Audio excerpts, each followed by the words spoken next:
Welcome to Undrafted Hockey Fan Podcast. I am Brad, and today we have a very special guest of Jess from the Overtime Chicks. Jess, how you doing today? I'm doing good. Thanks for having me. I'm Yeah, super excited. absolutely. I just see you popping off on Twitter and TikTok, and I can't be the only one with like a purple in the background. I know you have purple on your side too. Yes. Your logo is much better than mine, so I'm glad I'm in the professional. I'm a professional podcast over here with you. So. Thank you. So let's talk about your podcast real quick before we jump into today. We're going to talk about some NCAA players, especially with the Red Wings. Talk about the Red Wings a little bit, some of the what they have in the pipeline. Talk about Bruins a little bit as well, and then I have a hot take when it comes to the NCAA. So I've not prepped Jess on this, so this will be more fun. So I'm excited for her to throw to her and just put her on the spotlight. So talk about your podcast real quick, and then we'll jump into some Red Wings content. So I host Overtime Chicks, the podcast, and we basically cover all things NHL and NCAA, and post every single Monday and every single Wednesday. But it's been super fun. I mean, college hockey, as I just was talking to you about, is growing a ton. It's so fun to watch, and I just really like covering it. So I really have been dialing on prospects, on just college hockey as a whole. So it's been fun. Yeah, I'm sure that you like the Spit and Chicklets. I think Mike Grinelli does a lot of those, like background of all the college facilities and everything. It's pretty cool. Yeah, those are really fun to watch. Yeah, absolutely. So let's jump. Well, speaking of college hockey, there's a lot happening because I'm out of Detroit and I'm out of Michigan and everything. So we have like U of M, Western, and Michigan State. Let's jump into a Red Wings prospect. I know we talked about it before, and we're going to go out of state actually because I know you posted about it before. Max Plante. You want to talk about him a little bit and just the rock star season that he's absolutely having. It's incredible. I mean, he just got his 50th point with Minnesota Duluth. I mean, he's having a great season. I think it's like 8 goals. I'm pretty sure. 8 goals. Just overall, such a good player that Red Wings fans, I recommend that you guys watch some of their games and just kind of get a taste of what you're going to be seeing in the next probably few years. Yeah, absolutely. I think looking at his stats right now, he's got 22 points in 12 games, 10 points, 12 assists. So he is just lighting up. That's 1.8 points per game. And of course, I expect him to do the same thing in the NHL, of course. But, so that's a Macklin Celebrini kind of style. So, and one of the things I really liked about him, I think you mentioned him going on the 50 point mark. So in Red Wings history, we, of course, very familiar with Brett Hull. He also went to Minnesota and Duluth as well. And so, Max Plante actually surpassed the amount of points that Brett Hull had in 50 games. So, I mean, it's pretty cool to have someone that on par with, like a Brett Hall of Famer, everything. But again, it's super exciting. And the guy hasn't even turned 20 yet, which is like, it's wild. Insane. It's just so fun to watch. Absolutely. So again, just I'm very excited. And again, where do you watch the Minnesota games on? So I have to get NCHC, Big Ten, all of those streaming platforms because obviously I'm in Boston, so I can't get on cable. Yeah. But you can get the paid versions for whatever conference that they're in. Oh, nice. Okay, cool. So let's catch up on more of those. So let's jump into another big prospect in the Red Wings prospect pool is Trey Augustine. Now, there was a lot of talk about him going back for his fourth year with Michigan State, and everyone was like, okay, why is he going back to school and everything? And right now he's got seven games played, a 1.4 goals against average, and a 944. And again, we can jump into the controversy a little bit after. But what are your thoughts on what you've seen from Trey so far this year? He's so good. I'm honestly so happy. I mean, I'm not a Michigan State fan, but I'm so happy he did another year with them. And I mean, this is a guy who won 2 back-to-back gold medals with Team USA at World Juniors. And it's just when he's in net, it's it's going to be so tough to play against him. Yeah, they have so much confidence around it. And one of the reasons I want to bring up him as well, again, he's definitely probably top 3 goalie in NCAA right now. I think probably maybe number 1 because Jacob Fowler has now moved on to the AHL from the Montreal Canadiens. So where do you see him in the rankings of goalies in the NCAA right now? I would say maybe number 1 or 2. Alvin Boya is definitely up there for UMaine. Lawton Zacher on Northeastern has had a great season as well. So, but Trey Augustine's definitely top 3. Yeah, I mean he's in his 4th year too. So give it, mind you, he's been there for a bit. Isn't the UMaine goalie undrafted as well, or what? Yeah. Which is crazy. He's going to get an NHL job immediately. So. Oh, I hope. And he went to the Bruins camp this summer. So I'm hoping that he signs with the Bruins. Yeah, that'd be wild. That'd be so cool. Another because I was thinking about I'm trying to think about the ones that come out of the NCAA. Like you have like Colin Graff is most recent. Like, so he's an undrafted and everything. So again, talking about undrafted hockey fan over here. Come on, Exactly. exactly. So and then I don't know how much you follow with the other one, but I mentioned before. I think Dylan James. Have you seen him at the NODAC? I've seen a little bit of him. Yes. Okay, so he's. Yeah. So one of the things I want to highlight on him, and just to kind of talk about his game, because one thing is he was picked in 2022, so it feels like it's been a long time for Red Wings. You're like, okay, you're going into year 2026. Like, what's happened to this kid? He does have 8 points in 10 games, 6 goals. So he's putting more goals and assists at this point. So I just want to highlight him as well as like, hey, it's a player to kind of keep your eyes on. And not everyone's going to pop off, but again, when Red Wings spend a second round pick on a guy, like you want these guys to hit, right? You want to see these guys thrive.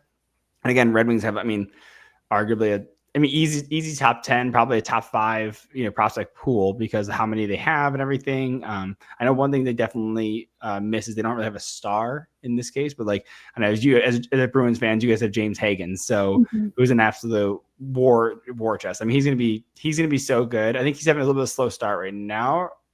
Right. Yeah. I feel like honestly, it's like, points wise, yes, but he's just been like making so many plays that kind of like just shows his talent, if that makes sense. Like I feel like the goals are going to come. That's what I always say, like on the college hockey episodes, like sometimes like these kids, like we were just talking about, like Dylan James, I feel like, yeah, he's been in the NCAA for a little bit, but I think that you can't count out like players that are maybe, went like further on in the draft or, are not producing as earlier as much as we want them to. Well, and really, people set their own expectations of these kids, right? So, like James Hagan is a seventh overall pick, right? But mind you, he's just turned 19, right? Exactly. Like so, like he's still 5'11". He's not the tallest guy. He might grow another inch or two. He's sitting at 194 pounds, so he's doing he's a good size for the 5'11". I know Red Wings are very familiar with Amadeus Lombardi out of the in the AHL. He's 5'10", but he's 160 pounds. Like, so he's a different size, and James Hagan will just continue to fill out even more. And so again, they'll definitely see more and more development from him. So again, stay tuned on James Hagan's. And I would say I'm trying to focus more on the expectation is if you're drafted higher, you have higher expectations. Now we're seeing that with the Red Wings. Emmett Fittney, a 7th round pick, makes the team, goes from the WHL right to the NHL. Like, so, he was doing really well. He's slowed down a lot recently, but again, the expectations are just, a lot of these kids just don't come in and immediately light it up. Not everyone is, Celebrini or anything. Like it's just, some of these guys just take time, and that's okay. Yeah. And yeah, like James Hagan's also, I think that there's just so much pressure on him right now. It's like, it's kind of like his team, quote unquote, because, you have Ryan Leonard who left, Gabe Perreault who left, your amazing goalie who left. So now it's like, he's kind of like taking the team on his back, and like he just got drafted by the Bruins. So I think it just like give him some more time, and everything will like kind of like work itself out. Well, it's funny. I'm looking at the Puck PD page for Boston, and you have like Dean Latorno, a 1st round pick there, William Moore, like a 2nd round pick for the Boston that's there, like Andre Gasteau, like he's a 7th round pick, and you have another defenseman, Christian Kostaninski, like so you have like five prospects that are right there that are all that go to BU. So it's like, oh dude, like, or about BC. And so like, it's kind of nice to have all these guys starting to play together and everything and starting to get to know each other. Right. And that's one of the things that like you see, I don't know how it is. Does Boston traditionally draft out of the NCAA, or do they have, like, I know Red Wings are very known for drafting out of the or SHL. I know they've been doing more USHL recently, but is that normal for Boston? Do you see those guys come out of NCAA? I think recently, yes. It's definitely picked up a lot more in the last, like, I would say 5 years. Yeah. But you have Boston College, you have Boston University, right, who are always, top 10 hockey schools almost all the time, right? So exactly. Where I feel like State's starting to, it has been in the runnings before, but like overall, like it's a really high level program right now. You had Isaac Howard, who won the Hobart Baker last year. Is he running, or he won it, I believe? Yes, he won it. Yeah. Yeah. I'm saying these things. I should look to you because you know this stuff. No, you're good. So, and then of course you have U of M, who had a phenomenal, like, they've had a stacked roster. I think at one point they had like, was it 9 guys drafted off the roster or something like that? Like something crazy. So there's again, college hockey is definitely booming. It's very exciting to see all these things. So, so I will say, so let's talk about a little bit Red Wings. So you've clearly seen a lot of them, right? Because you're a Boston fan. You're seeing them 4 times a year. So you're very familiar with them. And I imagine everyone has been loving the downfall of the Red Wings for the last like 10 years because of how dominant they were for the past 26 years prior to that. So from your perspective, what are you seeing from the Red Wings? Are you seeing, because to me, I'm kind of going to, you guys are going to a rebuild, a retool, not a rebuild, right?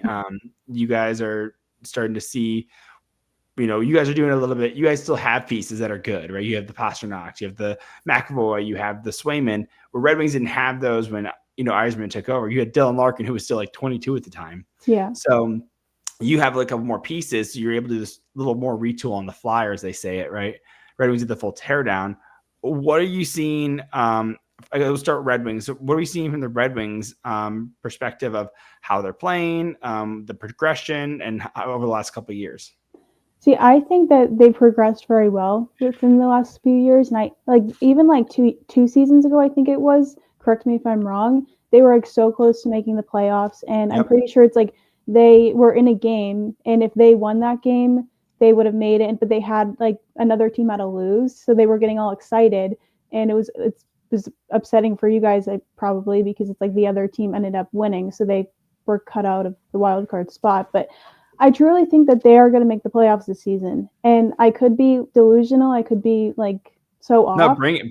Bring this energy. I love it. Big fan. Go ahead. Because honestly, they're a very talented team, and you have like obviously, a lot of good players. But yeah, I honestly would love to see them make the playoffs, but I think that they will. Okay. Well, so on a couple of things there. So I'll go just to excite, because I get excited about this. So 2 years ago, it was the Red Wings were reversing the Montreal Canadiens, and it went down to it was like 3-2, and then Red Wings scored with 3 seconds left or was it 3 seconds or like 0.3 seconds? It was something crazy like that. David Perron snaps a shot from the point, and it goes in, and everyone's losing their mind because it goes to overtime. And then Raymond pockets the overtime winner.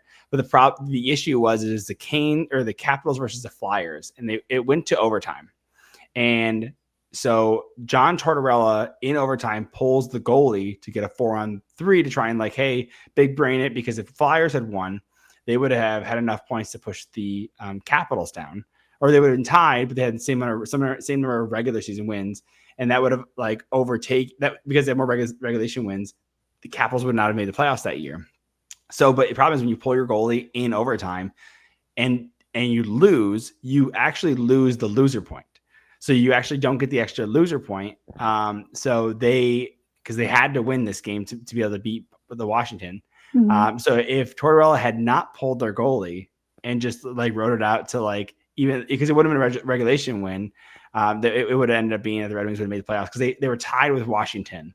And so I forgot about that. It was crazy. It was, the drama was wild. And again, I think that was the issue, is that because there's a lot of Red Wings fans that just kind of are fiending for a playoffs. And I keep telling people, I said, listen, Eisman does not need to make the playoffs this year. I truly believe that he doesn't have to make it this year, because what you're starting to see, you're seeing about 9 guys on the Red Wings are Eisman draft picks.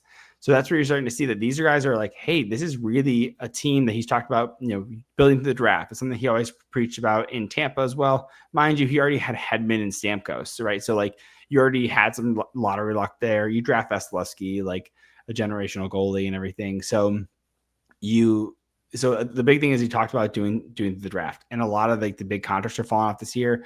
You're going to, you can, Ben Sherratt, by the way, Ben Sherratt is going to fall off. Like, Andrew Kopp's going to have 1 year left. Comfort will have 1 year left. So these are guys that are like movable. Like there's a lot of these bad contracts are just starting. You're like, okay, this is like doable, right? A lot more things to work with. So I'm so excited again. And actually, by the way, I have him making the 5th or the 2nd wild card as well.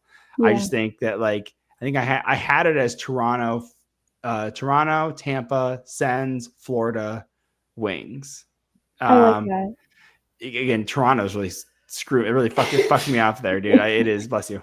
It is really fucking me up there. And then Florida, like Florida will find their way back. It's for sure. They're Florida. Yeah, and once Matthew Tkachuk gets healthy, it's like, and then Barkov too. I definitely see them just coming back and making it. I don't think Barkov comes back. You don't think? I don't think he comes back because I think he's trying to shoot for the Olympics. I think he's definitely missed the Olympics, but like he'll have to play at least one game in the regular season, and it's like he tore his ACL or snapped his ACL or something like that, and it's like my brother had that happened to him, and it took him a year before like he was like walking just like even relatively normal, or he had 18 months before he could start playing hockey again. Again, these are athletes though; they have the best technology, and they literally don't have to go to a 9 to 5. Exactly. It just heal, go do your ice baths, do your saunas and everything, your red light therapy, and all that stuff. So. And the teams give them like all the resources that they need. So it's, he's doing all right. I'm sure he's in a hot bath right now, just kind of relaxing. So probably poor guy. So hey, we'll take a quick break and then we'll jump into a little bit more talk about, again, I'm at my hot take on the college. We'll talk a little bit more Bruins as well and their rebuild. So stay tuned right after this. Hockey is back, and this season, DraftKings Sportsbook, an official sports betting partner of the NHL, it brings you all the speed, skill, and nonstop action you love. DraftKings Sportsbook delivers the unmatched intensity of the NHL right to your fingertips. From player props to the thrill of live in-game betting, every drop of the puck is your shot to win big. I'm not saying you should go bet the Red Wings to win the Stanley Cup. This is not betting advice, but you could. And if you're going to, definitely use DraftKings, because if I need a product like this, it's what I'd use. So new customers, this one's for you. Bet just $5, and if your bet wins, you'll get paid out $300 in bonus bets instantly. Light the lamp up all season with DraftKings. Download the DraftKings Sportsbook app and use the code THPN. That's code THPN to turn $5 into $300 in bonus bets if your bet wins. In partnership with DraftKings, the crown is yours. Gambling problem? Call 1-800-GAMBLER. In New York, call 877-8-HOPE-NY or text HOPE-NY. In Connecticut, help is available for problem gambling. Call 888-789-7777 or visit ccbg.org. Please play responsibly on behalf of Blue Hill Casino and Resort. Pass-through of per wager tax may apply in Illinois. 21 plus, age and eligibility varies by jurisdiction. Void in Ontario, restrictions may apply. Bet must win to receive bonus bets, which expire in 7 days. Minimum odds required. For additional terms and responsible gaming resources, see dkng.co/audio limited time offer. And we are back, and we're talking about the rebuild of the Bruins. And again, we're going to stop at I gotta save the teaser at the end. So we'll talk about the college hot take after this. So talk to me about this rebuild, or this retool. Like I keep saying, people conflate them. I see rebuild as like a 5 to 10 year process. Retool is like a 2 to 3 year process. We're seeing a couple teams do that. We're seeing like the St. Louis Blues are going through their retool and everything. Speaking of Bruins coaches. But what are you seeing with this Boston Bruins retool?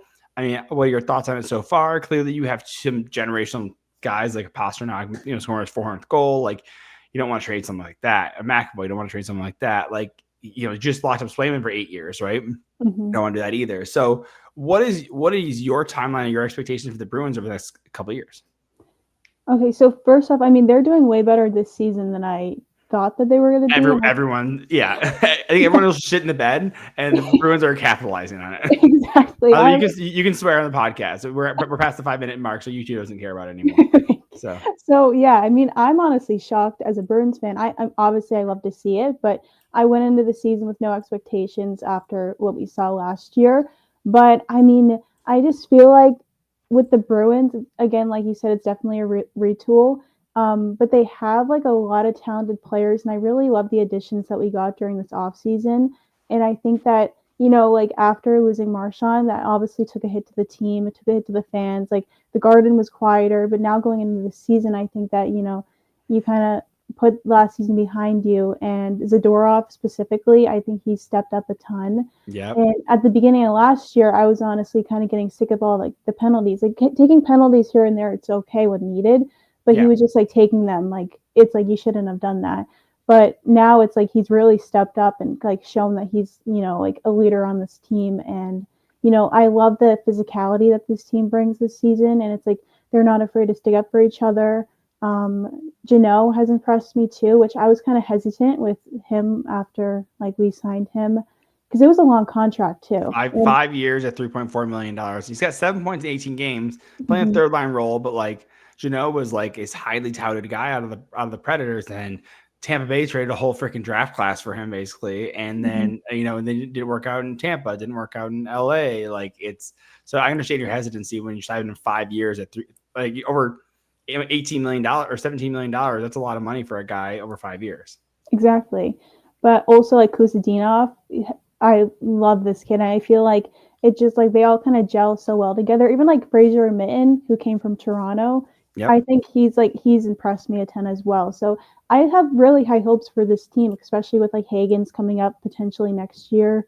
I think honestly, I've always said this with like Boston sports just in general, and this is probably gonna make so many people annoyed. But I think when it comes when it comes to Boston sports, it's like we don't stay down for too long. Like I feel like in Boston, it's like, yeah, like we might have to retool here and there, but I never see Boston sports like staying at the bottom for for a long time, I guess. Yeah, I mean, now you've seen the Patriots starting to look good, right? Like Boston's has the thing is there's in hockey, especially because of how long rebuilds are. You're either selling playoffs or you're selling hope, right? And there is a hope because you have a James Hagen down there. Again, Fraser Mitten's looking good.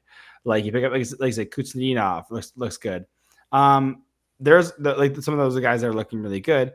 One thing what are your thoughts? Do you trust that Boston will be able to develop some of these kids? I'm looking at a guy like a John Beecher who has not worked out. If 30th overall in 2019, and I'm just worried about some of the young kids, right? You get concerned, right? Fraser Mitten had a point per game in the WHL. Like, what's his ceiling look like? Do you want to, anyways. So because I'm looking at a lot of these guys are UFAs that are coming in, that you guys are signing, an Arvidsson, a Tanner Jeannot, like Zadorov, and those are great, right? And you guys have made really big trades. I mean, do you trust? And I don't want to slander your GM and presidents, but do you trust them to make the right moves? Because I don't. I'm not a fan of them, to be honest. Okay, cool. All right. So I definitely am hesitant because how they handle young players has always been a little bit questionable, in my opinion. Like we kept John Beach. It was like 2 playoffs ago. Like I forget what year, but we kept Johnny Beecher down, and it's like we were losing faceoffs, and it was really hurting us. And it's like he's so good at faceoffs. He had such a good faceoff percentage, and it's like they wouldn't bring him up. And this has happened so many times. Even like in like Providence, we have like Lysell, who he had some looks last year. Yeah, him too. Yeah, he was up for a while, and then they sent him back down. Yeah, and it's like I'm like, why not bring him up? Like it's like I don't think that you should judge like any player based on last season, and I think that they gave him a chance. He did score his first goal, but it's like I feel like with Don Sweeney, it's like he gives them 2 seconds, and then it's like, oh no, you're back down. And I'm like, no, you gotta like let them kind of get used to everything. And it's like, especially in these seasons where it's like you really don't have much to lose. It's like you're not gonna win the Stanley Cup. Like there's a very low percentage that happens. So like, why not just kind of like see what these kids can do, because that's your future. Well, another guy I'm thinking of is Matthew Poitras, right? Yeah. Another guy, and he's doing okay in the AHL, 7 points in 12 games, but like you want this guy to really light it up. I mean, you want to give this guy another opportunity, and that's kind of where Yzerman had an issue where he brought too many free agents in. Mind you, this is my theory, and it was confirmed as more of a rumor, potentially a thing. Yzerman was getting a lot of pressure to push for a playoff. He's like, the owner said the owner's kid. He had to take over because the original owner died. And so he's like, I have this nice new arena. I want playoffs now. And so Yzerman went and signed 11 free agents and traded for DeBrincat. It's like it just doesn't work. You can't buy your way into playoffs. I mean, you can buy your way into playoffs, but you can't buy your way into a championship, right? It's like, I'd rather be bad for long and then just be a perennial playoff team. Like, I mean, think about how long was Boston like phenomenal? You guys won in 2011, right? Yes. Like, so you guys have been good until like a year or two ago. Like, exactly. It's been phenomenal, right? So you guys are spoiled, not as much as Red Wings fans, right? But you were spoiled as well. It was the Stanley Cup. There's 32 teams, and not every team wins, right? And so I think Minnesota hasn't even seen the conference finals. So like, you got to like. By the way, that Blues Boston series was phenomenal. That was painful. Yeah. Well, because 2011. How old were you in 2011? You're probably like 10. I was like in 4th grade, I think. Yeah, so you're 8 years old, and like so it doesn't hit the same in 2019 when it was like 6 years ago. You're like just heartbreaker, right? Exactly. So yeah, I was 2015 was the last one. I think it was the last time that Red Wings made the playoffs, and it's like, oh no, 2016. But yeah, it was like you're like, oh, just if it's starting to hurt, it's starting to feel it. We were in college. I was in college. I was like, oh, dude. Yeah. So it's crazy. So and I got, I'm actually looking at your roster again. They give us Sean Corrali, who's cool, but like, why you sign for 2 years? Like, why couldn't you put like said Lysol there for free, or who'd you have there, right? Like your centers. Like, why'd you sign him for that long? Like, I don't know. Like, again, even a Tanner Jeannot, why 5 years? Like, that's the thing. I don't get that. Like, I mean, we have so many bottom like 4th liner guys, which like they are like having a great season, and like they are like like it's a solid team so far. But I'm just like kind of looking ahead, and I feel like I'm just not a Don Sweeney fan, so you're good. I just feel like he definitely. I wish that after the Marchand trade, we literally got rid of him for like a bag of pucks. Like, it was a pick in like 2027. Like, you don't trade your franchise player for nothing, essentially. Yeah, well, I mean, it is now a 1st-round pick, which is nice. Oh, okay. Right? Yeah. I mean, which is like, I'm not saying it's not the best, right? But it is. It's a 1st-round pick in 2027 because it was a conditional 2nd-round pick. But a year like it is tough, right? I mean, it's Marchand. It's like it's the equivalent of me trading like I mean, Eisen's my favorite player, right? So you're like, or like, let's even go Larkin. They even traded Larkin. You're like, oh, dude, that's demoralizing, right? And that's kind of where I'm wondering, because I know we talk, you hear about all the times, like some teams, the culture isn't great. And one thing is that Boston has always had a phenomenal culture. And we saw that span. I was just listening to like a story about Chara, and some guy like wasn't doing something right. And so Chara like kicked his ass. Like, it was like, he wasn't giving the full effort, right? It was like a real pro. And he like kicked his ass. He's like, hey, like you don't do this. Like this is not us. And you really saw that roll from like Chara to Marchand. Like, you saw these guys, like who's between Marchand? Oh, Bergeron, right? Yeah. So you saw these guys really be those guys that kept the torch lit and everything. And I'm curious, because to me, like these are guys that are like phenomenal, high level performers. And so my question is you think that torch we pass on to Pastrnak? I think it goes to McAvoy though, as being the captain. Does McAvoy?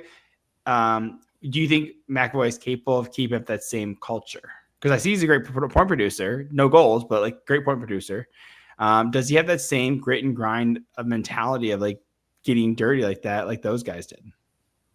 To be honest with you, I feel like, so before this season, I definitely would have said McAvoy, but now I'm seeing like a, different Pastrnak where he's kind of taking over that leadership role, and he's really like doing a great job. Even though it's like, I don't know if like Detroit has this, but we have like Behind the B, and it's like just a show where they like have cameras in the locker room. You can kind of like get a behind the scenes look at the team and everything. And I was watching one of the recent episodes, and in the locker room, it's like, it just Pastrnak kind of like showed like he could potentially be a captain, but also the other side of that, I'm like, do you really want to put that on him? And like, because I feel like when it comes to Pastrnak, it's like we just need him to score goals. We need, so it's like I'm like kind of hesitant who I would want as captain. Like, sure. I'm going back and forth. Like, I can see either of them be like very good captains, but I'm just not really sure yet. Well, and that's kind of my concern is that I said, did you watch the Face Off on Prime, NHL Face Off? Yes. And I don't know Pastrnak as well, because I follow everyone here's the Leafs and Willie Nylander and everything. Is Pastrnak a little more chill like Willie? Because it feels like they would vibe in that sense. And I'm like, sometimes you need that intensity, and I'm just curious if Pastrnak gives that intensity. Yeah, that's the thing. I feel like he, has been showing like that he could be a good captain, but then it's not like a Chara or Bergeron or Marchand. So it just, and I've even heard some people being like, well, maybe it's like somebody where it's like a Mark Stone situation for Vegas where it's, we bring over a guy and like he becomes the next captain. But I just don't see, like, I'm going back and forth between McAvoy and Pasternak. I just don't really know if like either of them are, 100% there.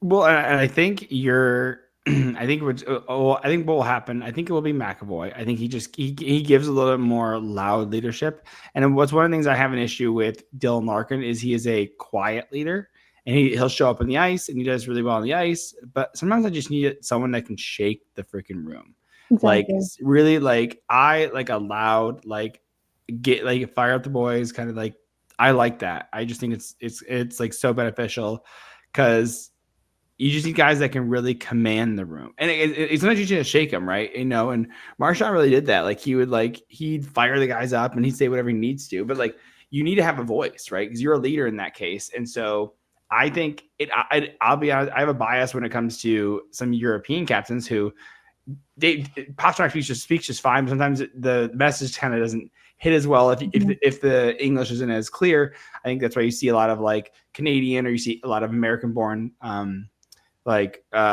captains. Mind you, side note, Lidstrom was the first captain that was not our first European-born captain to win a Stanley Cup.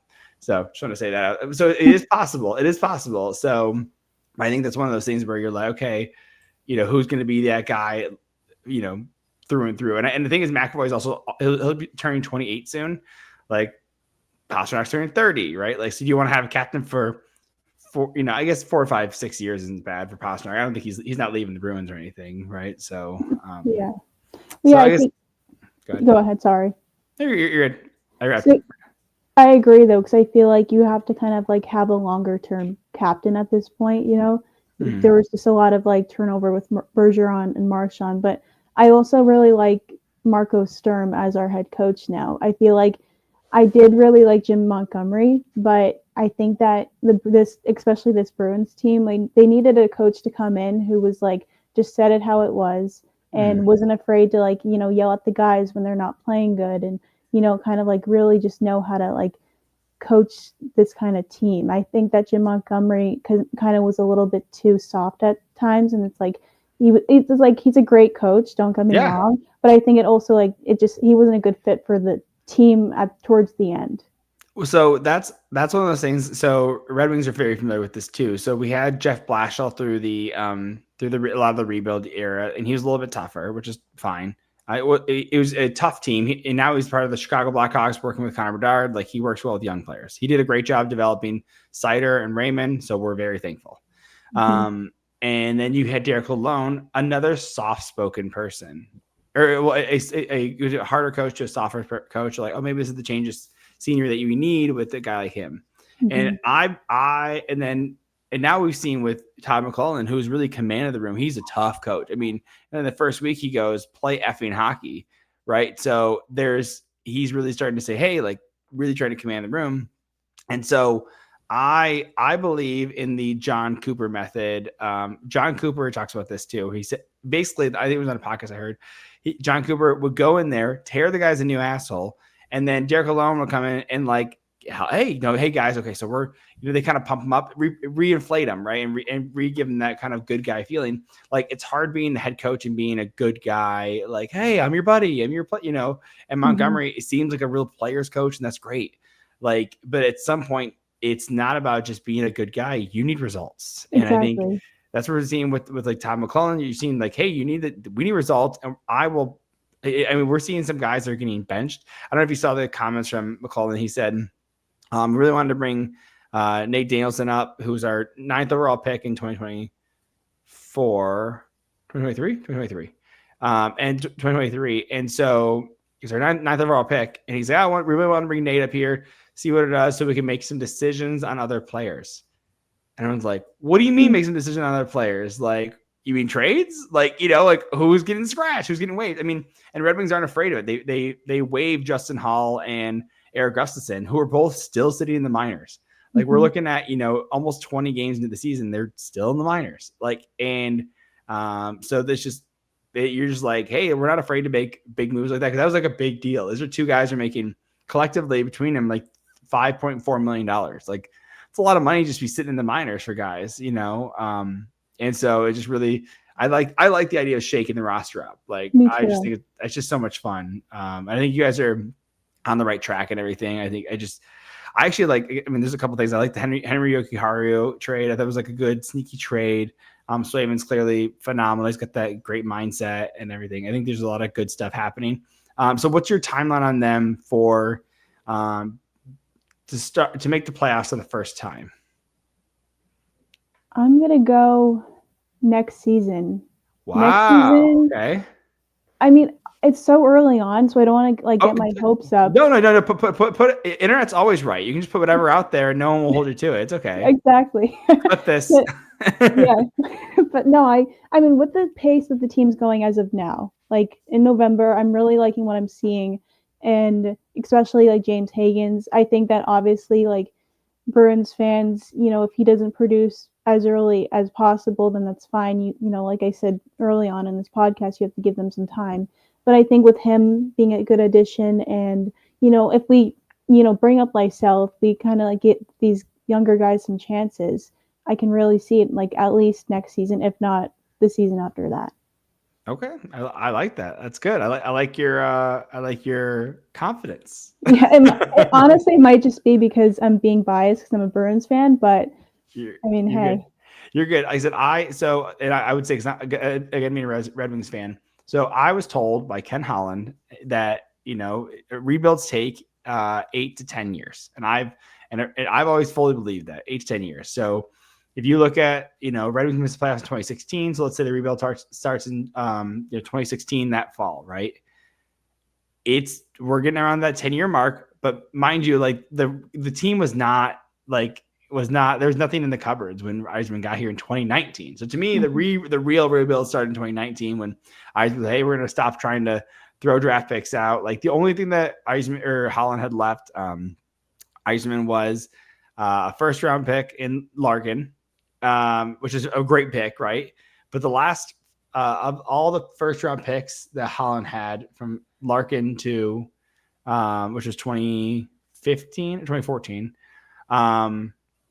they none of them hit. It was Joe Veleno didn't hit, Zadina didn't hit. Like Joe Veleno was bought out. Like he got traded to Chicago, traded to Seattle, got bought out by Seattle, is now playing with the Canadiens and has 0 points right now in like 10 games. So it's just been a little crazy. So again,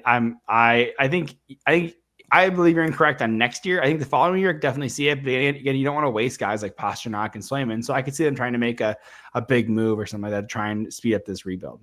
So. I agree. Yeah. So, and we'll go on to the last thing I have for you. So, and if you don't have a ton of answers on this, it's okay. I'm springing this on you on purpose. So my theory and my thought process is because there's so many leagues with hockey, I compare it to football. Football is clearly done a really good job of you have the college football and then it's immediately NHL or NFL. And if you're drafted, you immediately go to the NFL. And I really like that model because it allows for more excitement, a little more. If a guy is in your third round pick doesn't hit after the first couple of years, like you trade immediately, right? Because these guys, their careers just go so quickly.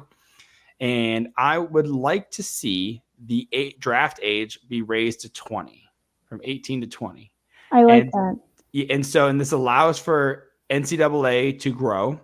It allows for smaller leagues in the SHL to grow, KHL, the USHL, the AHL. You start to see these guys like allowed to be in there for longer and develop longer, right? So like my wife and I went to the 2022 draft and we watched Marco Kasper get drafted 8th overall. You're like very excited. Oh my God, 8th overall. My wife's like, oh my God, so we're going to see him next year. I said, fuck no.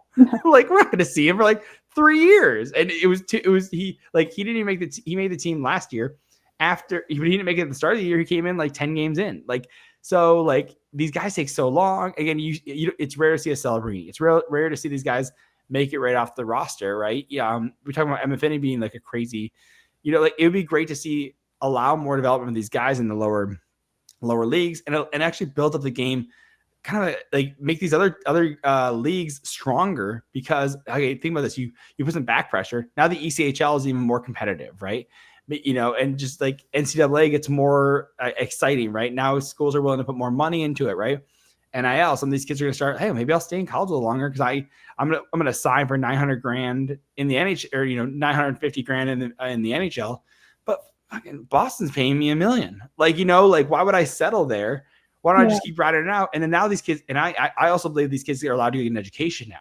So I mean, if you're drafted 4th round, you might not make the NHL. You could be drafted in the 1st round and not make the NHL. I mean, no offense. Look at what's your guy? He plays in Boston. Where is he? Who's your Boston College? Dean Latorno. Dean Latorno, 1st round pick, and you're like, this guy might not like the NHL. Like, he probably will because he's, but you're concerned, right? Like, it's definitely a concern. Yeah, and he definitely needs. I see him like finishing all 4 years of college, and I think that I agree with like what you're saying, because I do think that some of these guys, like even in the 1st round, need more developing time before they get to the NHL. And it's like Will Smith only stayed at BC for 1 year, which, don't get me wrong, he's doing amazing now. It's fine, but you would like to see them kind of maybe do a few more years just to kind of grow their game a little bit, put on some size too. Yeah, and I think the only exception I have added here, because I think there's some guys like a Celebrini or Connor Bedard who should make the NHL at 18 years old.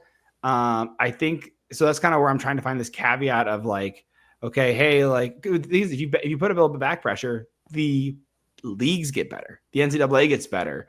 Like, so guys in the Celebrini's position, like, the 4th liner on U of M is not going to be as bad now. Now he's going to be a guy that can produce a little bit better, and just higher competition, again, excitement. And so I'm trying to figure out if there's some sort of exceptional status we can do, like, or you can have, I don't know, or you can draft them, but they're not allowed to. You're only allowed to have like a 1st round pick come in. I don't know.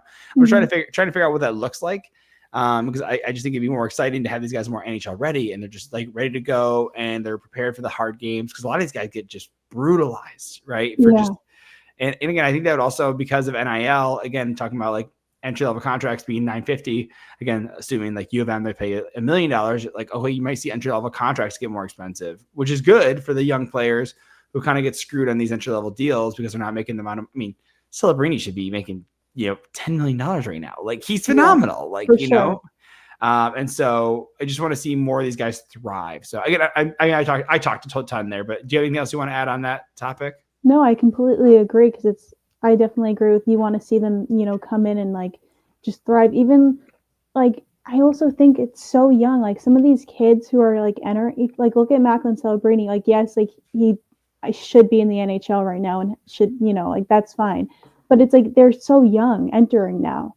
And I feel like, some of these kids do need more time to develop and grow. And they're children. They're 18 years old. I mean, exactly. I mean, Schaefer got drafted as a 17-year-old. Like, this kid can't even buy a pack of smokes. Oh, he still can't. He still can't. He's not 21. Like, he still can't vote.